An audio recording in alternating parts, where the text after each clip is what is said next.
हरे Krishna everyone. आज के topic में हम डिस्कस करने वाले हैं excretion in plants. So last lecture में अपन ने बात करी थी एक्सक्रीशन इन ह्यूमन बींग्स के बारे में। एक्सक्रीशन मतलब हमारी बॉडी में कुछ वेस्ट बनता है और उसको बॉडी से बाहर निकालना जरूरी होता है और उसी प्रोसेस को हम बोलते हैं एक्सक्रीशन। सो आज हम बात करेंगे प्लांट्स कैसे एक्सक्रीशन करते हैं, कैसे उनके अंदर जो वेस्ट प्रोडक्ट बनते हैं उनको बॉडी से बाहर निकालते हैं। ठीक है, सबसे पहली बात, प्लांट्स गैसेस एक्सचेंज करते हैं with the help of stomata. ये आपको पता होगा। प्लांट के अंदर जो लीफ होता है, लीफ की सरफेस पे बहुत सारे छोटे छोटे पोर्स होते हैं जिनको अपन बोलते हैं स्टोमेटा। तो जब स्टोमेटा ओपन और क्लोज होते हैं तो वहां से गैसेस एक्सचेंज होता है। ठीक है, अब सुनो मेरी बात। जब रेस्पिरेशन होता है तो प्लांट क्या बनाता है? CO2 बनाता है। अब जो प्लांट CO2 बना रहा है वो उसके लिए वेस्ट है, उस वेस्ट को बॉडी से बाहर निकालना है। तो सबसे पहले गैसियस वेस्ट, प्लांट के अंदर सबसे पहले गैसियस वेस्ट, तो जो CO2 बन रही है और जो ऑक्सीजन बन रही है दोनों ही प्लांट के लिए वेस्ट है और वो उसको बाहर निकालता है। ठीक है, देखो plants produce carbon dioxide gas, carbon dioxide as waste during respiration.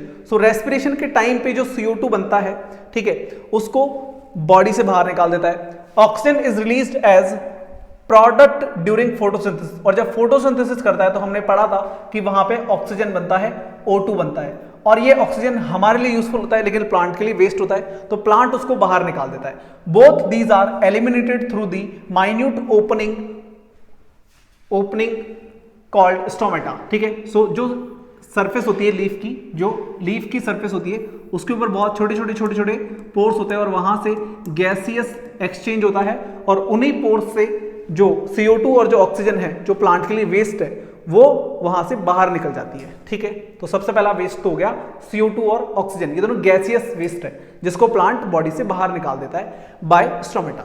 Next, excess amount of water is removed in the form of water vapor by the process called transpiration। ठीक है, by the process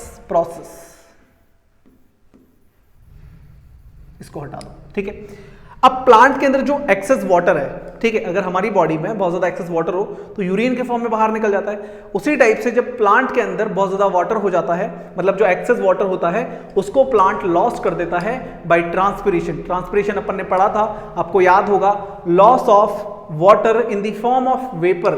ठीक है, जब leaf के ऊपर जब sunlight गिरती है तो वहां से वेपर वाटर जो है वो वेपर में कन्वर्ट होकर गायब हो जाता है। ठीक है, तो ये भी एक तरीका है प्लांट का, ठीक है, वाटर को बाहर निकालने का। ठीक है, देखो आपको एक डायग्राम में भी दिखाते हैं। ये देखो आपको यहाँ पे एक लीफ दिख रही होगी। ठीक है, लीफ के अंदर अब आप देखो यहाँ पे बहुत सारे वाटर ड्रॉपलेट्स हैं। ठीक है, इसकी सरफेस पे भी हैं। तो जो ये वाटर ड्रॉपलेट्स है ये क्या है? वेस्ट है। ये एक्स्ट्रा वाटर है जो प्लांट क्या कर रहा है? एक्सक्रीट कर रहा है। बात समझ रहे हो? किसके थ्रू कर रहा है? ट्रांसपिरेशन के थ्रू। Then next, waste products stored in leaves is eliminated along with the falling leaves. जब प्लांट के अंदर लीव्स गिरने वाली होती है, ठीक है, पत्ते झड़ने वाले होते हैं, तो प्लांट बहुत स्मार्टली खेलता है, क्या करता है, जितना भी वेस्ट होता है ना उसको लीफ के अंदर घुसा देता है। तो जब लीफ गिरेगी तो वेस्ट भी खत्म हो जाएगा। ठीक है, बात समझ रहे हो? जो प्लांट है उसने अपना वेस्ट क्या करा? लीफ के अंदर डाल दिया।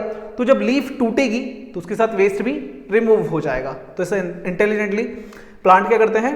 लीव्स के साथ वेस्ट को बाहर निकाल देते हैं। Then some waste products like gums and resins, इनको अपन यूज करते हैं। ठीक है, आपने वो गोंद सुना होगा, गोंद के लड्डू बनते हैं अपने घर में सर्दियों में, है ना? देखो ये वाले, ठीक है, ये जो है ये गम एंड रेजिन। सो इस टाइप का जो वेस्ट होता है इसको अपन यूज करते हैं और प्लांट इसको वेस्ट को बाहर निकालता है अपनी बॉडी से। ठीक है, are deposited into old xylem.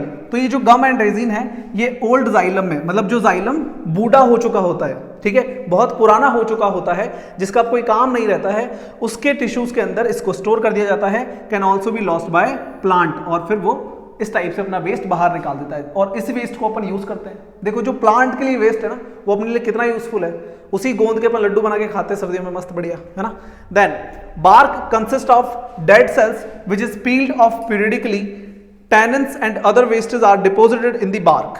तो देखो बार्क क्या है, ये वाला जो डायग्राम है, ठीक है, ये वाला जो डायग्राम है, तो इसमें जो छाल है ना, ये इस छाल को अपन बोलते हैं बार्क्स।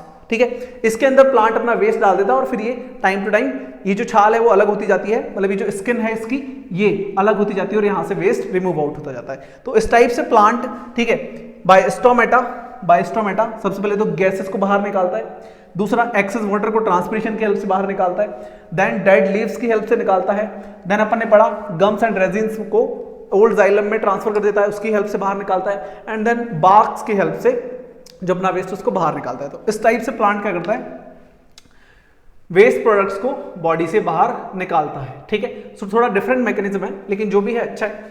ठीक है, वेस्ट किसको चाहिए, किसको भी नहीं चाहिए, जो वेस्ट है उसको तो बाहर निकालना है। सो यहाँ पे अपना ये लेक्चर हो जाता है कंप्लीट, और इसी के साथ ये चैप्टर भी हो जाता है फिनिश। तो यहाँ पर अपन ने चैप्टर नंबर 5 लाइफ प्रोसेस को कर लिया है कंप्लीट। मिलते हैं आपसे नेक्स्ट लेक्चर में और बात करेंगे कुछ नए टॉपिक्स, कुछ नए एग्जांपल्स की। तब तक के लिए bye bye, have a good day.